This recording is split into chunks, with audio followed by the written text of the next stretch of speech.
just doing an introduction right now. Yeah. Okay, great. I'm Marcia Liu. It's great to be here. Good to see you all. I'm the assistant director for the Hunter College AANAPISI project, which I know a lot of you are already familiar with. I'm going to be presenting with one of our previous faculty seminar participants, which is Brian Lorio, who's visiting with us today from BMCC. So wonderful to have you here, Brian. But that is it for me. And I don't know, Brian, if you want to introduce yourself as well. Brian Lorio, teacher at BMCC. I teach with speech communication and theater arts. And I might do a little bit more of the introduction when I do my really quick talk and everything. Okay, great. Amazing. And Liz. Hi, everybody. I'm Liz Shevchenko. I'm co-director of the Humanities Action Lab, a new thing that just came to Hunter, and I'm super excited to learn from you all. Should I popcorn it to somebody or? Jill, amazing. Okay. Hey everyone, I'm Jill Gross. I'm the director of the graduate program in urban policy and leadership, and I'm a political scientist by training. And Bo. Good afternoon, everyone. Can you hear me okay? Great. I'm Bo. I'm an adjunct assistant professor at physics department since 2014. So these recent years, I've been working on my quantum computing applied research. I've established collaborations with several institutions regionally. So today I'd like to share general framework, share my experiences regarding general framework about building academic community engagement. Thank you. Thank you, Bo. All right, we'll have Marcia and HCAP cap it off. Thank you so much, everybody. Thanks so much to ACERT for having us here. I feel like we were a last minute ad, and I know that we have a lot of folks to get through today. So I'm just like really excited to be part of this like very esteemed packed crowd. Um, Let's see. HCAP has been running this faculty seminar series. I see Brooke here and Stephanie and Gina also all, and Christina was a presenter at some point. We have been running this opportunity for faculty really to reflect on their students' identities, their own identities, students' sense of purpose, their own sense of purpose as instructors, as that felt like it's changed a lot in the last 5 years, and how to create community in the classroom. So when we're thinking about public engagement, I was thinking a lot about one thing we try to drive our faculty to think around is like, how can we make purpose explicit in the classroom so that students feel like there's meaning? Why am I taking this class? And maybe that it could be to benefit my community, the places that I come from, or the places that I hope to contribute in the future. We felt like we tried to encourage faculty to be as specific about what the answer is as possible for students because they come from very specific communities. And a lot of times, at least coming from an Asian American studies perspective, we can get lost in trying to make these really generalized statements about a gigantic community when we know that our students are coming from very specific, diasporic, backgrounds. So we tried to help faculty design some kind of in-class intervention, some kind of project that they could bring with them so that into whatever discipline they were in, so that this sense of purpose could be more talked about, even if it's like a STEM class and it feels like this is not, this is typically more of a social sciences or humanities conversation, how to make this, if there was an assignment or there was a way that students can reflect on this purpose. Our hope was that this could be some kind of antidote in some ways for especially this existential despair and physical terror that we're moving through right now, that this cuts through that and is like, what am I doing here? And it also fosters a sense of sharing in the classroom who we are, where we come from, hopefully building a sense of community. So to demonstrate a little bit about this work that we've done, I've brought in Brian Lorio, and he is going to share a little bit about the project that he created, which really struck me in terms of this moment, this political moment, and how to bring in public engagement. So thanks for being here, Brian. You're muted. There we go. I'm going to share my screen so everyone's able to see it. Great. And hope that it's clear on the screen. Clearly, this is a discussion about thinking about identity. And Actually, this kind of stemmed from a conversation I get quite a bit during the course of my public speaking. I teach public speaking and interpersonal communication here at BMCC. And a lot of times when I'm talking to students, they'll oftentimes use the phrase back in my country. And I immediately start smiling, and I know exactly what they mean by it, but I tell them, this is your country. And they explain to me that it's not. It's almost as if they're here as a visitor, even though they may have been here for 6 months, they may have been here for 5 years or so, they still keep referring to this other place back in my country. And because it's such a familiar reply in my class, I figured that I wanted to do something that made students feel as if New York City, the United States, is home. It's currently where you are. You're doing everything in this country. You belong as much to this nation as anyone else does. And it's funny because students oftentimes, I would refer to them as an American. They say I'm not an American. And I would then tell them, well, I'm an American. And they would smile and laugh and they would tell me that, no, Professor Lorio, you're not an American, you are Black. And again, I know what they mean by that. They oftentimes think of American as being someone who is essentially white presenting. And even though African American generations from someone whose um, history is from people who were formerly enslaved, they still saw me as something different. So again, my goal is to try to make sure that students saw their current home as home. I wanted them to kind of have this connection to New York City and also the United States. And that's kind of like the foundation, if you will, for the project I'm going to discuss. As I mentioned earlier, my name is Brian Lorio. I'm a lecturer here at Speech Communication and Theater Arts at Borough Manhattan Community College. Again, primarily teaching public speaking, though I do teach some communication studies classes. The project I'm going to present to you is based upon an assignment I'm using in my speech classes. I want to present to you the situation that got me here, the inspiration, if you will, for this particular assignment, the assignments that I'm giving, and kind of a brief reflection on what's been happening so far this semester. In terms of the inspiration, it just simply comes from the students and being engaged with students. I think that teaching here with CUNY, I'm very fortunate, and that's another story for another time, but I feel very lucky to teach at CUNY. I love the diversity of the population. That's just not lip service. I oftentimes tell the students I walk the same streets that they walk. I'm in the community that they're part of. I feel like I know more about where they're from in terms of their communities than they do, and I actually live in New Jersey, but that's how much time I spend within the 5 boroughs. And I figured that if I'm going to want to understand more about where the students are coming from, I want to engage with their communities. But also, I think it's important for students to also begin to engage with their communities. If you think about it for a quick second, and I can't speak for everyone at Hunter, but I do know at BMCC, we're getting students from all 5 boroughs. A lot of times, students who are coming from the margins, so to speak, they almost speak about their neighborhoods with a little bit of dismay, a little bit of embarrassment. If you talk to somebody from the South Bronx, they're almost quickly wanting to explain why they're from the South Bronx. You talk to somebody from Inwood, talk to somebody from, you name the neighborhood, primarily in the Bronx, Brooklyn, Queens. They're always explaining why they live there without saying it with pride. I want them to talk about their home with pride and also feel more connected to it. For the assignments, I do it from this particular standpoint. It's scaffolded to kind of walk them through the process so they have a broader understanding of the goal as opposed to me throwing it all to them at once. Here's what I do. Before the semester begins, I do a small preview about what we're going to talk about. And so this past summer, I gave them a brief video telling them we're going to talk about identity, engagement with our New York City communities, and engagement for what it means to be an American. So you understand what we're getting to before the class even begins. They're not surprised by it. And I'm very explicit. If these are things that you don't want to talk about, this may not be the class for you, because I don't want a student to be part of a classroom where they don't feel like they're going to be seen or don't want to be part of. They'll gain nothing out of it. The first assignment I give them is called Where I'm From. It's a very brief writing assignment where they're writing a letter to me explaining where's home. And you can say anything you want to about home, but I want to know where you live and how you see your connection to it.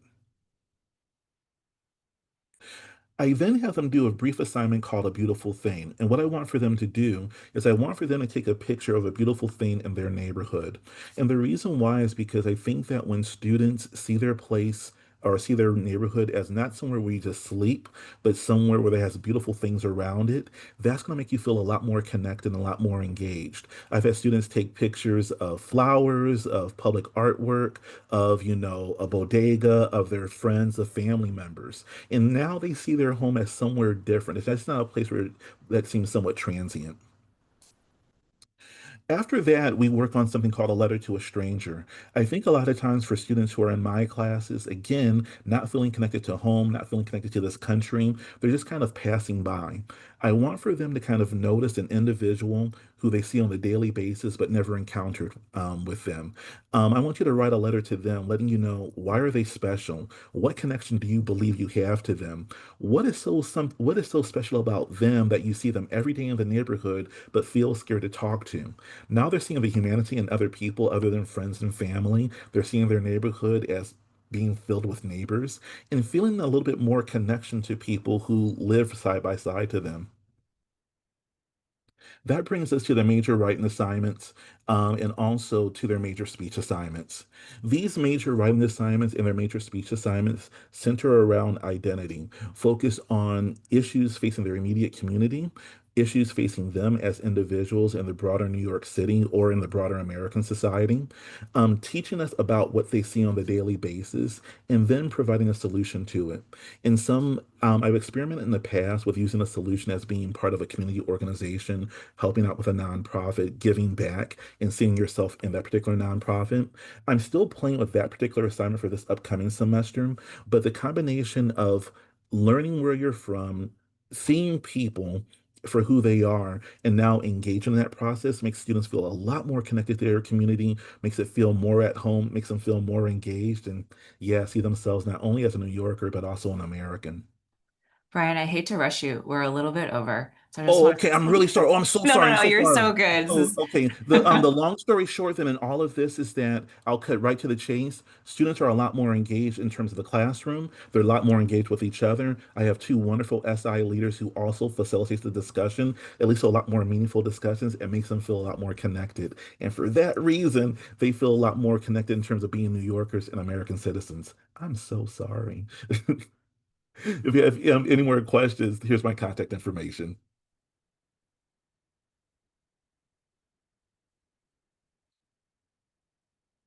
Thank you. Sorry.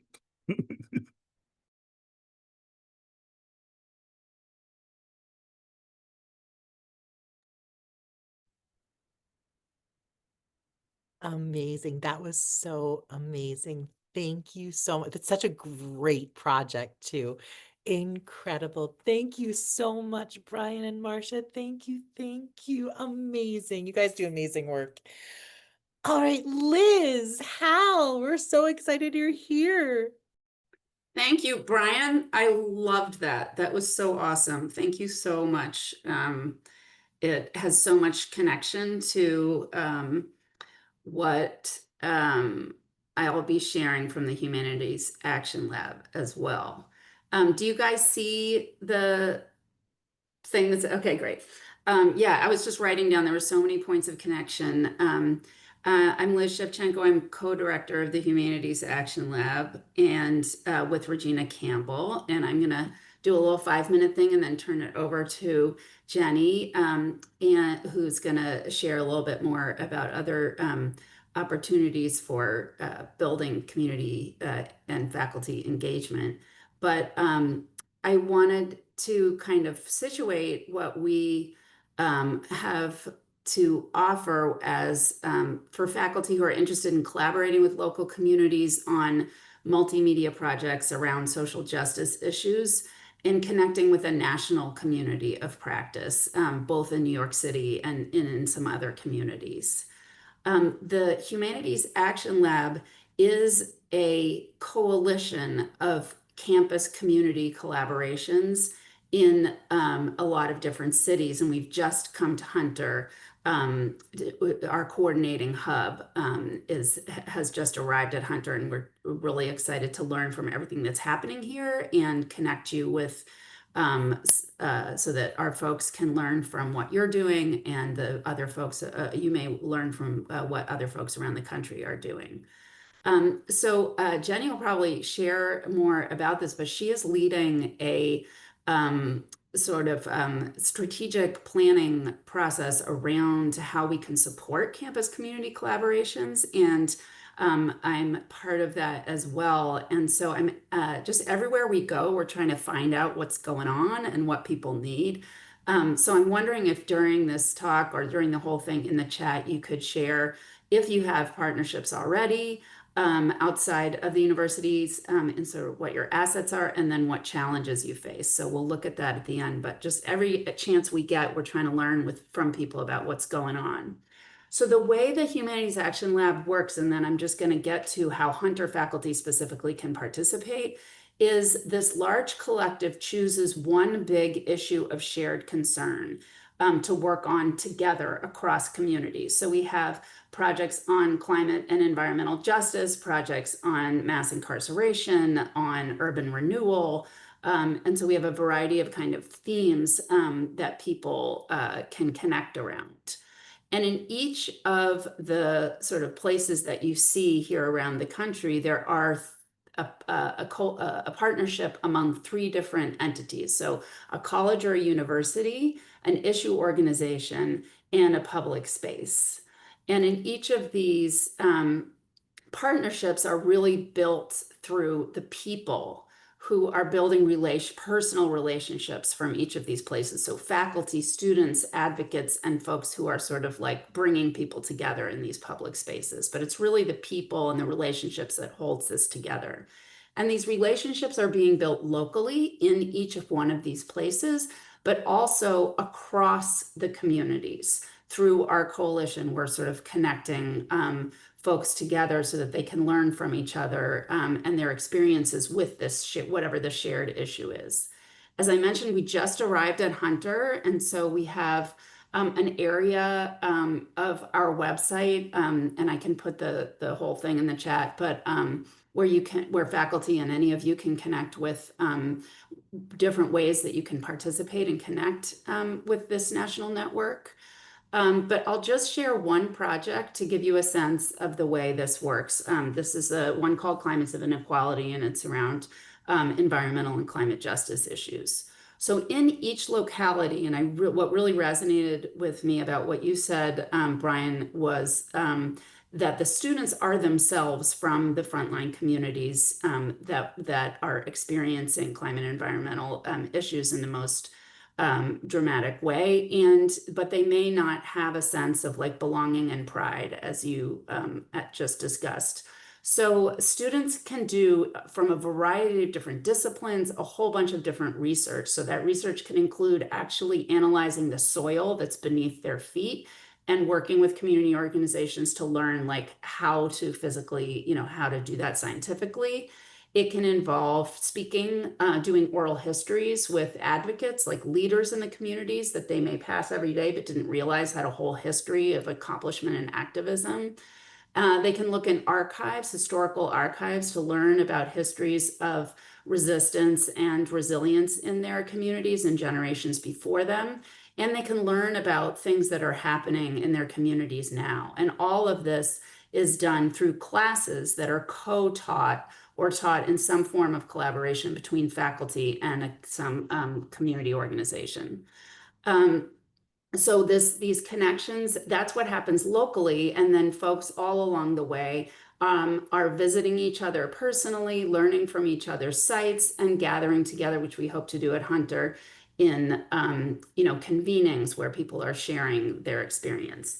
And the output of this is people tell their own community stories through a local component of an exhibition, and that we travel nationally, and a web platform that takes sort of different forms in every community that it travels to. So your students' stories and testimonies from their neighborhood would be shown in cities all around the country as they get integrated into this project. And I'll invite you to see an example of that project, of a project like it, the one that we have about incarceration, in the Cooperman Library right now. So you can see another student community created project, and there's an educator guide available for folks who want to bring their students to see it and learn from it. And so I'll skip through because my alarm went off and I know I'm out of time, just to say that everything that we do as a resource also for faculty is guided by a very detailed theory of change that you can access on our website. And also by resources in our Peer Resource Center, including really detailed partnership guides that sort of share different ways to think about community partnerships depending on what outcomes you're seeking and what kind of level of engagement you have the capacity to create with your community partner. So if we really hope that people will continue to work with us, either by bringing your class to the exhibit. There's funding and media support for folks who want to create a local story. We have our own workshops around these co-creation cafes. There's another one coming up in November. We also have virtual workshops with the campus community partners and all over the country where you can exchange strategies. We hope you'll look at our Peer Resource Center, and we are also, can talk to folks individually. So I hope that you'll be in touch by email. I'll put some links in the chat, and I'm going to turn it over to Jenny to talk about the work that she's leading and how the other supports that you have. Thank you.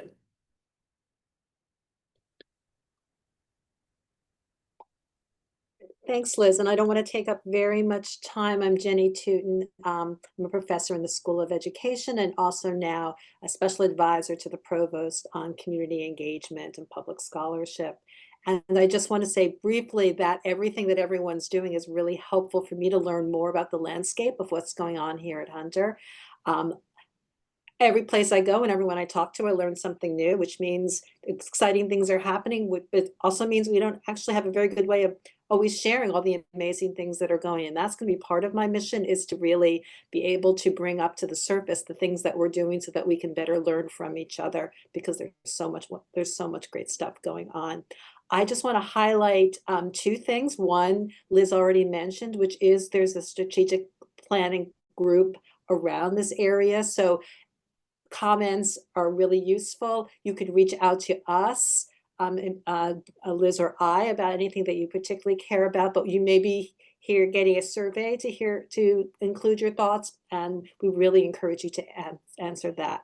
The other thing I just wanted to speak about was a new community engagement seed grants, which you may have received an email from the provost on Friday. I'm going to put the RFP in the chat. It's really exciting that the senior leadership has also said this is valuable. We know you can't do it alone. So there's some seed grant money for you to come up with a project that you must have a community partner to work with in this project. Again, there are varieties of ways this could look. It could be something you're already doing. It could support something that is a new idea. We love people to collaborate, faculty members to collaborate with each other, to collaborate cross departments or cross schools. It's an opportunity to sort of dream and think creatively. So I will put that in the chat. You can definitely reach out to me if you have any questions or want to talk about it further. And this is just the start of the other one thing I want to say, this is just the start of a conversation.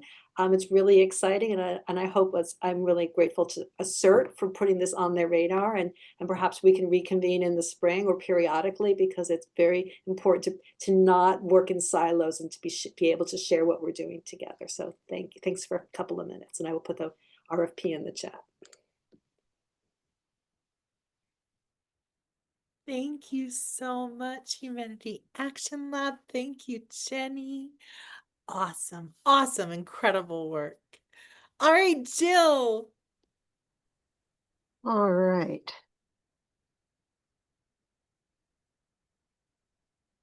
Sorry, bear with me.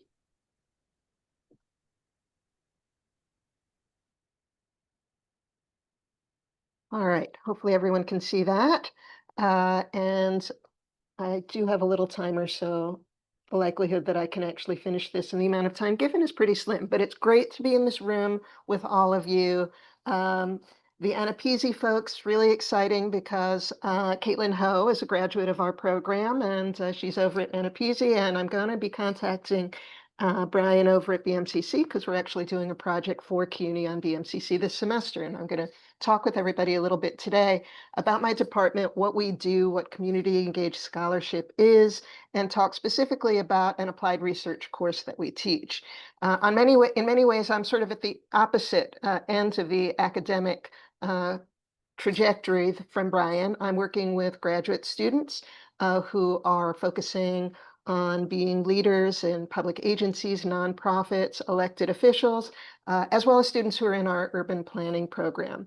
And I should say I'm in a fortunate location because our department was started by an advocacy planner in the 1960s whose entire goal in creating this program was recognizing that at the time, the folks that were working in communities were doing it from a very top-down orientation, sort of zooming into communities and then exiting communities and really never fully engaging with them. So this entire program, the Department of Urban Policy and Planning, was started with the intent of trying to educate and train policymakers and planners to go out into communities to directly engage with the lived experiences of the communities that they were working with and to really focus on issues of empowerment and engagement. So I'm going to talk about what we think of as community engaged scholarship and show you some pictures of what our students are doing because we were told a little show and tell always helps. And then just talk a little bit about the course itself and what we've been doing. And I've been teaching this course for over 25 years. So what suddenly happened over the years is that our alumni become our clients because they're out in the field doing the real work. So I wasn't sure how much to talk about. I wasn't sure how much was going to be said, but basically within our program, the way we think about community engaged scholarship is the idea that we want to build much greater synergies between scholars and practitioners. We feel that it's really critical for our students who are creating policy, who are allocating resources, who are engaged in electoral politics, do so through the lens of those that they are living and working and engaging with. And so we feel that it's really important for our grad students to recognize that they need to be active participants and that their communities and those who are the subjects of their work also need to be active participants in the design, the development, the analysis, the implementation, and the communication of research. So research subjects and research designers are constantly engaging throughout this process. We also train our students to really design research that embeds concerns with equity and social justice into the design of their research. So not just simply as an outcome of what they might do, but rather thinking through how do we really actively engage in these concerns with equity and justice in the way we design the questions that we're asking, the people that we're talking with, and the projects that we're designing. And a lot of what we're focusing on is this idea of giving our students real world experience. We need to move them from coming out of an ivory tower version of learning and get them out into the field to really engage with things.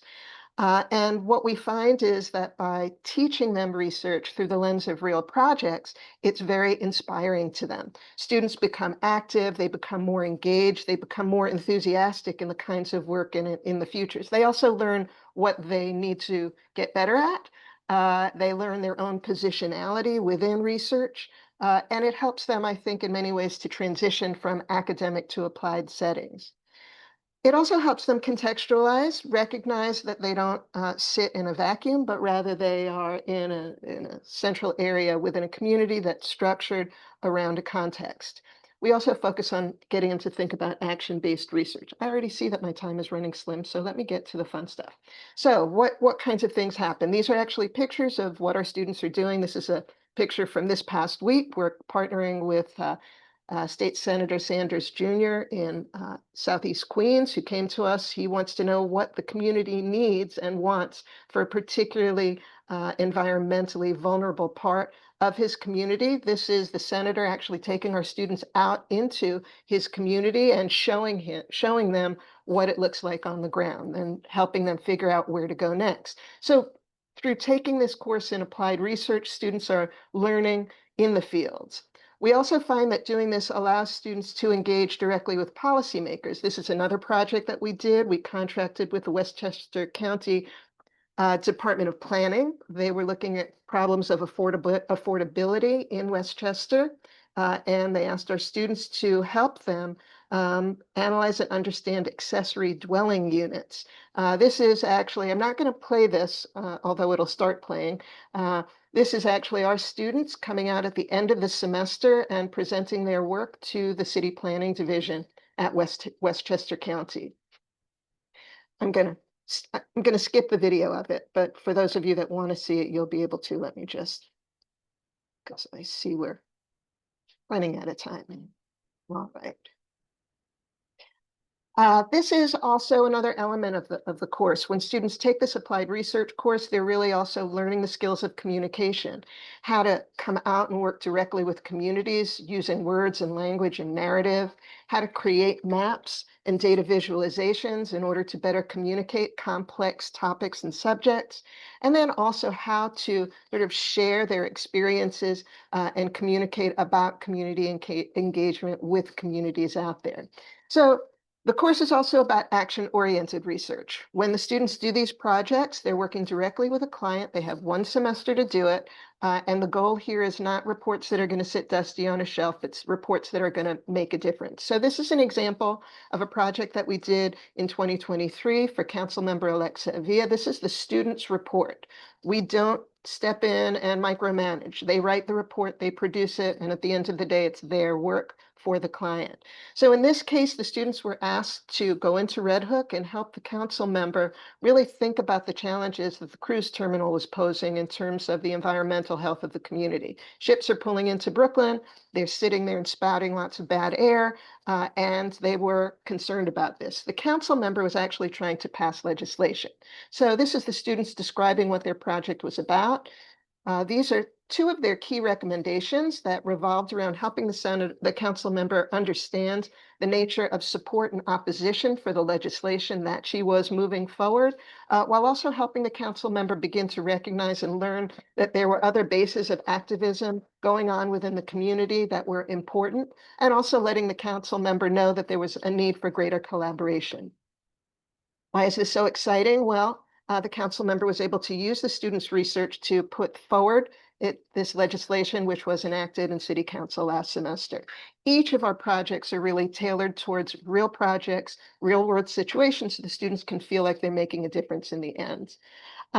So what is this? This is a course called the Urban Development Workshop. We require our grad students to take it in their very first semester. So we throw them in the pool and we teach them to swim at the same time. We think it's important for students to understand when they get out in the field of community work that they're going to encounter a situation where they have no time, no money, no resources, and they have to deal with politics and people. So the course really emulates that reality. They have to pivot, they may have to readjust, they have to think about what they can do in the amount of time that they have. So it's designed to give them a range of these real world experiences. The goals of the project, the learning objectives, include helping them understand the different dynamic roles that organizations play in community development, to recognize the implications of politics, intersectionality, social justice in the way services are delivered, programs are designed, policies are created. We hope that they'll also understand what it takes to do assessment, analysis, and understand the sort of various tasks and steps along the way to really think about how to resolve urban problems. We ask students to also think about how to identify some of these larger systemic components and the factors that shape policy and program development. We also teach soft skills, how to play nice in the sandbox, how to think about who you are, how to think about the aspects of ethnicity, identity, intersectionality that might play out depending on who you are working with, how to work effectively in small groups. We often talk with them about power and dynamics, and this course is meant to introduce them also to a whole range of other courses that can give them much more detailed understandings of each of these features of doing community work, such as mapping power and stakeholders, learning how to present in oral and written way, as well as being sensitive to the different audiences that they might work with, how to be sensitive to those voices, how to do this in an ethical way, right? And then this is just to kind of give you an idea, last little bit about how this actually works. We try and help our students work through this in a very concise stage. We give them a timeline so they understand how they're going to plan their project, where the data comes in. Our clients are not allowed to come in and tell students exactly what student researchers need to do.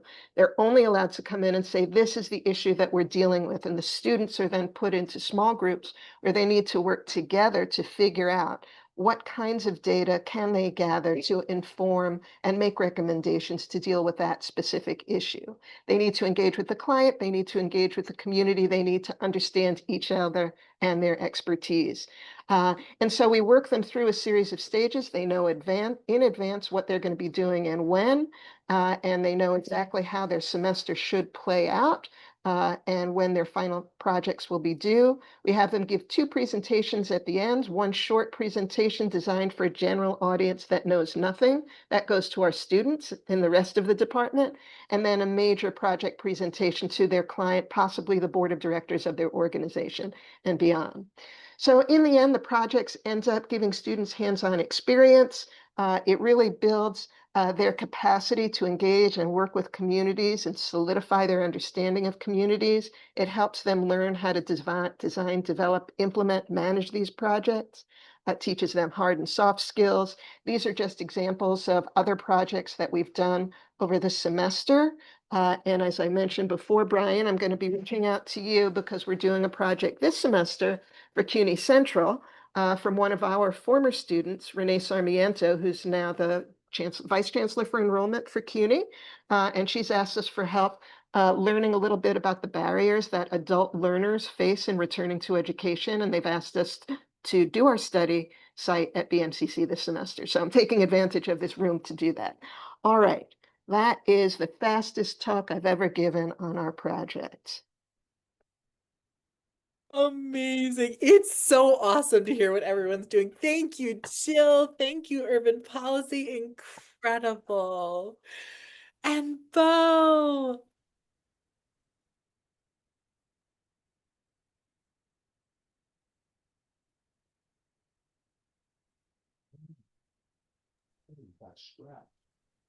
Ready? Can you guys see the screen? Okay, sounds great.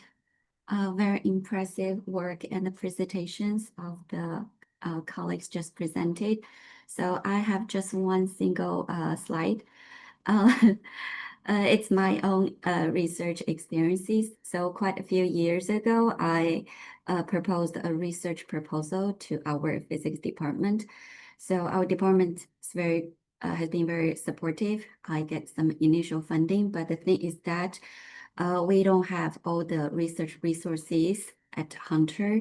So I started to explore outside of Hunter. I reached out to City College and then CUNY Graduate Center, Advanced Science Research Center, and then gradually established my research resources. So this process takes some time, but expands our research capacity beyond our own campus. So my research is on quantum computing, user-driven research. So, and then we, many times we need to engage with industry partners. Sorry, there's a question or sorry about that. Okay. So I have my students actively participated in the project,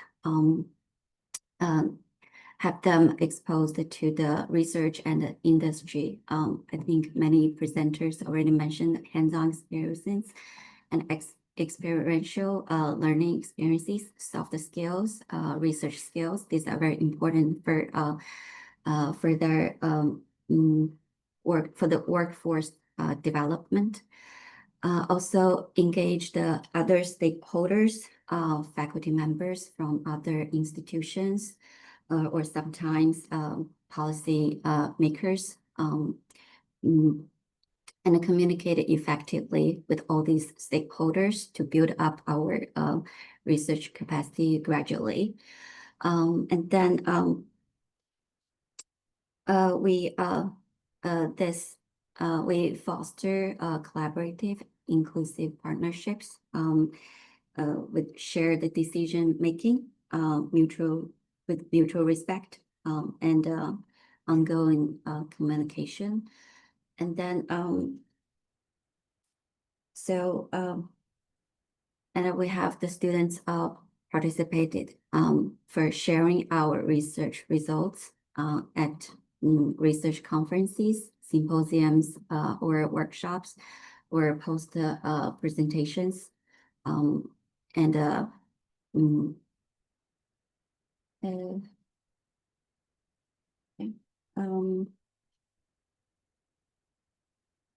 so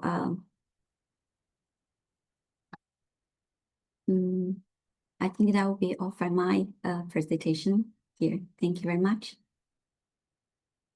Thank you. Amazing. Thank you. It's so nice to see a framework too. I think that's awesome. Awesome. Awesome. Amazing. Thank you, presenters, so much. Incredible work going on at Hunter. I'm always so amazed.